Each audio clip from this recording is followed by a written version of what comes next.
The private sector simply is not up for the job. For one, NASA will have to establish a system to certify commercial orbital vehicles as safe for human transport, and with government bureaucracy, that will take years. Never mind the challenge of obtaining insurance. This quote, stated by Taylor Dinnerman of the Wall Street Journal, points out just one of the many flaws and impracticalities in an increase of support in space travel to private industry. We, the negative side, believe that there should be a push for an increase in space exploration. However, private industry is not the solution. To restate the negative's three contentions, we believe that the recent attempts have proved private industry unsuccessful, it is not economically efficient, and that the private-public partnerships are impractical. The first contention the negative side argues is that private industry launches have been proven unsuccessful and unsafe. Throughout the past decade, there have been many failures in the private industry.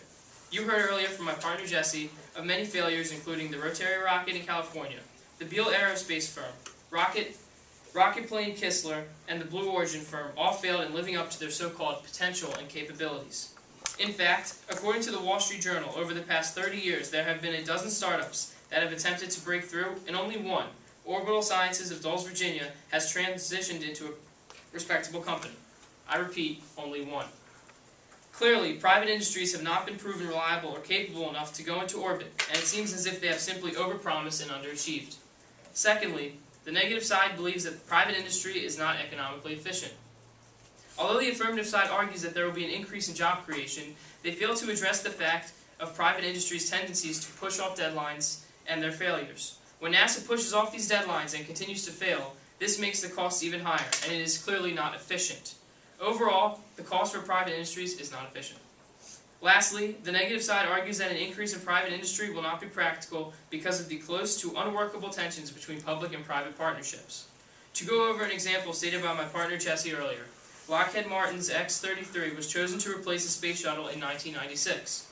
Before it was canceled in 2001, it cost the U.S. government a total of $912 million, and Lockheed Martin $357 million. How is that even close to being economically feasible? This happening clearly shows that the outcome was a pure instance of significant loss in money. The affirmative's philosophy seems valid, but is not practical nor desirable. The affirmative may argue in their plan that an increase in private industry may lead to an increase in job creation, or their plan may call for an increase in private industry that will increase competition and lower costs of space travel for those private industries. This all seems good on the surface, but the negative can assure you that it is not, as we already have proven the burden of impracticalities of public-private partnerships and the economic deficiencies. Now, you may be asking yourself, what about the competition?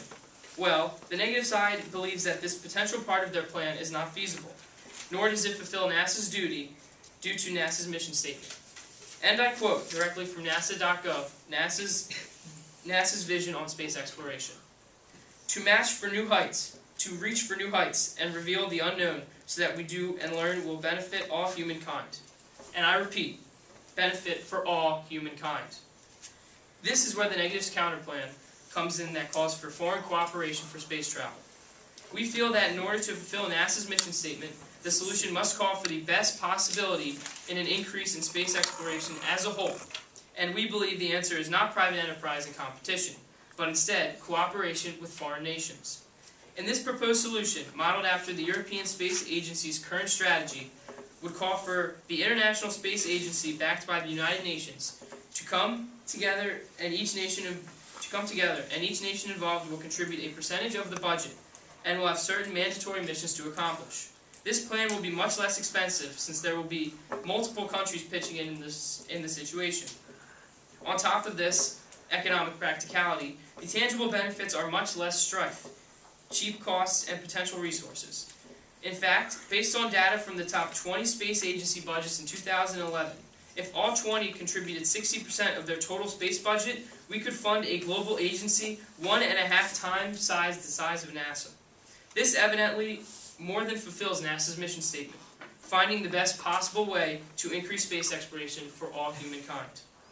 In conclusion, the negative have clearly showed the flaws of the affirmative philosophy. Private industries have been proven unsuccessful and unsafe.